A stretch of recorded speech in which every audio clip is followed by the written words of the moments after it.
بسم اللہ الرحمن الرحیم۔ السلام علیکم ورحمۃ اللہ وبرکاتہ۔ دوستو، کیسے ہیں آپ سب؟ میں امید کرتا ہوں کہ آپ سب خیریت سے ہوں گے۔ دوستو، آج کا جو ہمارا ٹاپک ہے وہ احتسابی کے لیے انسانی زندگی کا تجزیہ، اس کے اوپر ہم بات کریں گے۔ انسان کتنی زندگی پائے گا اس کا علم اللہ تعالیٰ ہی کو ہے، مگر اللہ کے نبی صلی اللہ علیہ وآلہ وسلم نے اس امت کی اوسطاً عمر 60 سے 70 سال کے درمیان بتلائی ہے۔ اب فرض کر لیں کہ آپ 60 سال جیتے ہیں، ان 60 سالوں میں 15 سال پر محیط تو آپ کا بچپن ہے۔ اگر آپ یومیہ 8 گھنٹے سوتے ہیں تو گویا آپ 20 سال سونے میں گزار دیتے ہیں۔ اگر آپ یومیہ 8 گھنٹے کام کرتے ہیں تو یہ بھی 20 سال بنتے ہیں، لہٰذا 20 سال کام میں گزر گئے۔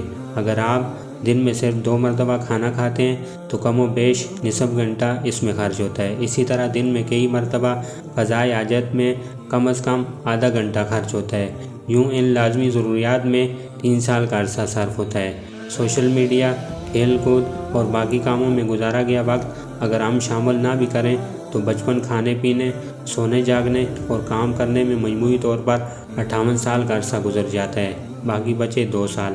اب پہلا سوال یہ ہے کہ آپ فرض نماز اور دیگر عبادات کے لیے کتنا وقت مختص کرتے ہیں؟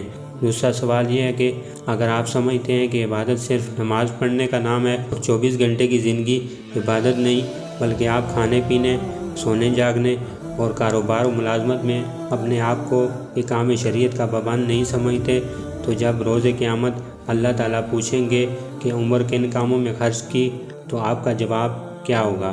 اللہ تعالیٰ ہم سب کو ان سب باتوں پہ عمل کرنے کی توفیق عطا فرمائے۔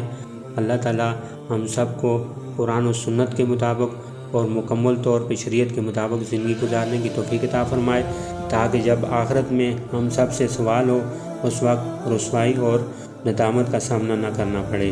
دوستو، ان سب باتوں پہ خود بھی عمل کریں، اپنے دوست احباب، اپنے اہل و عیال کے ساتھ بھی شیئر کریں۔